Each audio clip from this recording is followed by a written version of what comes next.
పర్యవేక్షించి కఠినంగా వ్యవహరిస్తున్నాం. గ్రేటర్ హైదరాబాద్ పరిధిలో 695 చెరువులు ఉంటే 44 చెరువుల 100% టీఆర్ఎస్ వాళ్ళు ఆక్రమించుకొని కప్పేసి కట్టేసి అమ్మేసుకున్నారు.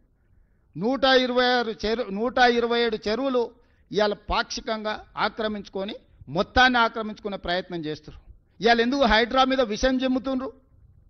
మీరు ఆక్రమించుకున్న చెరువులను కబ్జాలు ఇడిపిస్తున్నందుకే కదా.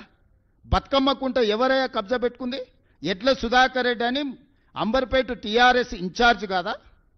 చంద్రశేఖరరావు పోతే హెలికాప్టర్లో పూల వర్షం కురిపించిందని నజరాని కింద బతుకమ్మ కుంట ఎడ్ల సుధాకర్ రెడ్డి కట్టబడితే మెడల మీద 4 దెబ్బలు కొట్టి మొత్తం అవతల పడేసి ఇవాళ హైడ్రా కాలు చేసి బతుకమ్మ కుంటను పునరుద్ధరించి మొన్నటి బతుకమ్మ అక్కడ మేము పండుగ జరిపినాం. ఇది నిజం కాదా? తుమ్మిడి కుంట ఇన్కన్వెన్షన్ నాగార్జున గారు ఆక్రమించుకుంటే ఎన్నిసార్లు విజ్ఞప్తి చేసినా వినకపోతే ఉన్నది ఉన్నట్టు మొత్తం కూల్చి ఈరోజు తొమ్మిడి కుంటని ఈరోజు పునరుద్ధరిస్తలేమా? సున్నం చెరువును ఆక్రమించుకున్నారు, నల్ల చెరువును కుకట్పల్లిలో ఆక్రమించుకున్నారు. ఇట్లాంటివి ఎన్నో చెరువులను మీరే కదా. బేగంపేటలో ఒక మొత్తం 30 కాలనీలు మునిగిపోయేటట్టు 100 మీటర్లు ఉన్న మూసిని మన నాలాన్ని ఆక్రమించుకొని కడితే కూలగొడితే నిన్న మన పాలాభిషేకాలు చేస్తలేరా?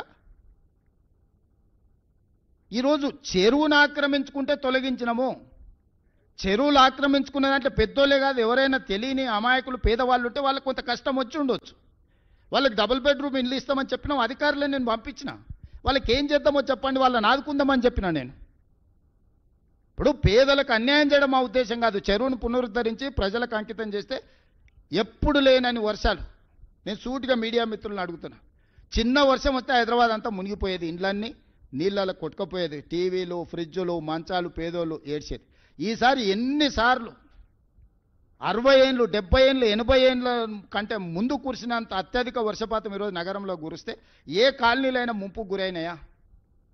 ఏ రోడ్లైనా జలమయమైనవా? వాటన్నిటినీ హైడ్రాని పెట్టి ఒకప్పుడు చంద్రబాబు నాయుడు గారు వాటర్ హార్వెస్ట్ పిట్స్ అని తీసుకొస్తే నేను ఇప్పుడు వాటర్ హార్వెస్టింగ్ వెల్స్ అని 10 లక్షలు 20 లక్షల లీటర్ల నీళ్లను రోడ్ల మధ్యలోనే పెద్ద పెద్ద బావులు తయారు చేసి భూమిలో నీళ్లు ఇంకిపోయేటట్టు చేసి రోడ్ల మీదకి వచ్చే నీళ్లను భూమిలో పెద్ద బావులు తవ్వి దాంట్లలో నిల్వ చేసి భూమి గుంజుకునేటట్టు చేసిన ఇవాళ నేను. ఒకప్పుడు రాజ్భవన్ ముందర చిన్న వర్షం వస్తే ఎన్ని నీళ్ళు ఉండేది మీరు అందరు సాక్ష్యం కదా. మక్తాకు పోవడానికి అవకాశం ఉండేనా? ఈనాడు ఆఫీస్ దగ్గర కేసీపీ గెస్ట్ హౌస్ దగ్గర ఎన్ని నీళ్లు ఉండేటివి? సచివాలయం ముందర ఎన్ని నీళ్లు ఉండేది? వీళ్ళు కొత్త కట్టిన సచివాలయం కూడా రాగానే నీళ్ళలో మునిగిపోలే.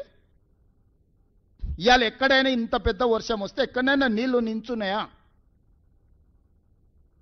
ఇవాళ హైడ్రాను పెట్టి హైడ్రా మీద ఈగల్ ఫోర్స్ మీద కంకణం కట్టుకున్నాడు కేటీఆర్, ఎట్లయినా వీటిని బంద్ చేయించాలని. ఈగల్ ఫోర్స్ ఏమో గంజాయి డ్రగ్స్ వల్ల సంగతి తేలుస్తుంది. ఇక్కడే కాదు, గోవాల మూలాలు ఉన్నా పోయి పట్టుకొచ్చి లోపల బొక్కలేసి గంజాయి డ్రగ్స్ను ఈరోజు తొక్కి అనిచేసినాం. హైడ్రా ఈరోజు ఏండ్ల కొద్దీ పార్కులు ప్రభుత్వ భూములు వేల కోట్ల రూపాయలు, దాదాపుగా 50-60 వేల కోట్ల రూపాయల ప్రభుత్వ భూములను ఈరోజు హైడ్రా కాపాడింది. స్పెసిఫిక్గా యూ టెల్ మీ, హైడ్రా పలానా దగ్గర తప్పు చేసిందంటే చెప్పు, ఇద్దరం పోదాం, నిజ నిర్ధారణ కమిటీ వేద్దాం.